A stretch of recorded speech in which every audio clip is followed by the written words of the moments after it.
open చెప్పారు పోలీసులు open చెప్పారు అందరూ చెప్పారు మీరు వచ్చి చెప్పారని ఓపెన్ చెప్పలేదు సార్ ఏమన్నా అంటే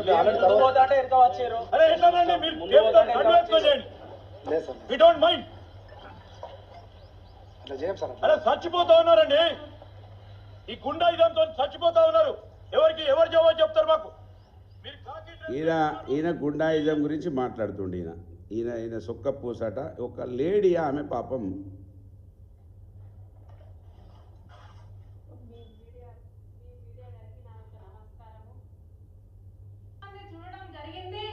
నేను ఆ రోజున పరిగెత్తి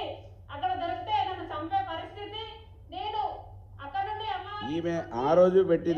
రోజు ప్రెస్ మీట్ పెట్టింది పాపం ఆ రోజు తర్వాత పట్టించుకోకపోతే మళ్ళీ మొన్న వెళ్ళింది పాపం మొన్న ఏ డేటు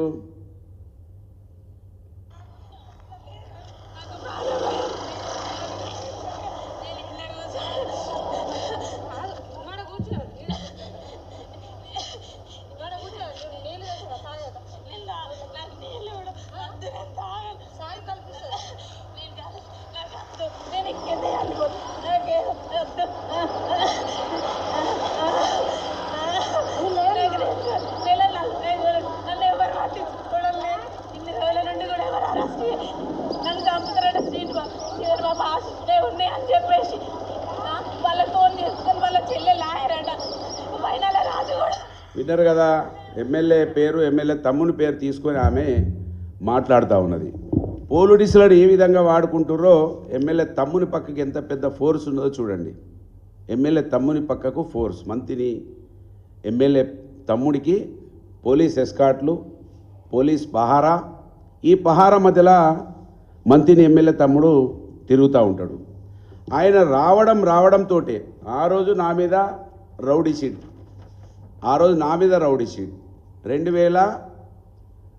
2007 నుంచి 14 వరకు నేను ఇదే ఎమ్మెల్యే మీద ప్రజాస్వామ్యబద్ధంగా పోరాటం చేస్తే ప్రజల పక్షాన నా మీద రౌడీ షీట్ ఆ తర్వాత రాగానే మా వాళ్ళ మీద ఇద్దరి మీద రౌడీ షీట్లు రాజిరెడ్డి అనిల్ రెడ్డి అనే వాళ్ళిద్దరి మీద రౌడీ షీట్లు అంతేకాకుండా అక్కడ మా పూదరి సత్యనారాయణ గౌడ్ అని మా నాయకుడు ప్రజల పక్షాన ఉంటే ఆయన ఇల్లు కూలగొట్టేసేసారు మొన్న ఆయన ఇల్లు కూడా ఆయనకు సంబంధించిన కొన్ని షెడ్లు కూలగొట్టేసేసారు పోలీస్ ఎస్కాట్ పెట్టి ఇల్లు కూలగొట్టేసేసారు అంతేకాకుండా మళ్ళీ ఎవరితోటో ఒక బినామీ స్టేట్మెంట్లు ఇచ్చుడు కేసులు పెట్టుడు ఎవరైతే ఆడపిల్ల ఆమె పోయి నాకు కేసు పెట్టమంటే మాత్రం పెట్టరు కానీ బీఆర్ఎస్ పార్టీ నాయకులు బీఆర్ఎస్ పార్టీకి సంబంధించినటువంటి వ్యక్తులు వాళ్ళు ఎవరైనా ఉంటే ఒక లవ్ కేసులో పాపం ఒక అబ్బాయి లవ్ కేసులో వాళ్ళ తల్లిని కూడా జైలుకు పంపిస్తారు వాళ్ళ తల్లి మా పార్టీలో ఉన్నదని మా పార్టీలో మాకు అండగా ఉన్నదని లవ్ కేసు ఎవరైనా అబ్బాయి లవ్ చేసిన కేసులో తల్లిని జైలుకు పంపించిన చరిత్ర ఉందా తల్లిని ఎప్పటి కేసు ఇది ఆ అబ్బాయి అమ్మాయి 2020లో లవ్ చేసుకున్నటువంటి కేసు అప్పటిది తీసుకొని ఆ కేసును మొన్న జైలుకు పంపిస్తారు అంటే ఏ విధంగా అరాచకాలు జరుగుతున్నాయో ఇవాళ మంత్రిని ఎమ్మెల్యే హైదరాబాద్ కేంద్రంగా చాలా సౌమ్యునిగా ఆ రోజు మాట్లాడింది కదా రౌడీయిజం గుండాయిజం మరి అలా రౌడీయిజం లేదు గుండాయిజం లేదు కదా పాపం ఒక ఆడపిల్ల నన్ను బతికించండి డబ్బులు తీసుకున్నాడు వాడుకున్నాడు మీ యూత్ కాంగ్రెస్ నాయకుడని ఆమె పోలీస్ స్టేషన్ ముందర కూర్చొని విజ్ఞప్తి చేస్తున్నది ఎమ్మెల్యే పేరు తీసుకుంటున్నది అయినా కూడా పోలీసుల నుంచి స్పందన లేదు కనుక ఇవాళ పోలీస్ డిపార్ట్మెంట్ ఈ తెలంగాణ రాష్ట్రంలో ఎవరికి పనిచేయాలి ఎవరికి పనిచేస్తున్నది పోలీస్ స్టేషన్కి వెళ్తే అసలు కనీసం బీఆర్ఎస్ పార్టీ అనే పేరుతో ఎవరైనా కనబడితే వాళ్ళకి ఎంట్రన్స్ కూడా లేదు దరఖాస్తులు కూడా తీసుకుంటలేరు అంటే ఇది హైదరాబాద్ నుంచి గ్రామీణ ప్రాంతాల వరకు ఇదే విధంగా నడుస్తూ ఉన్నది ఈ విధంగా నడిస్తే ప్రజాస్వామ్యం ఎక్కడ ఉంటుంది అధికారం రానప్పుడు గొప్పగా మాట్లాడిండు కదా మంత్రి ఎమ్మెల్యే ఈ ఐసుగడ్డతో చంపించేటువంటి వ్యక్తి ఈయన ఎక్కడ కనబడండి చాలా స్మార్ట్గా చాలా చాకచక్యంగా మాట్లాడేటప్పుడు కూడా చాకచక్యంగా అది ఆ సబ్జెక్టే ఉండదు ఇది మొదలో కాడ పెడతాడు రెండో కాడ అవుతాడు అయినా ఆయన పెద్ద చాలా మేధావిగా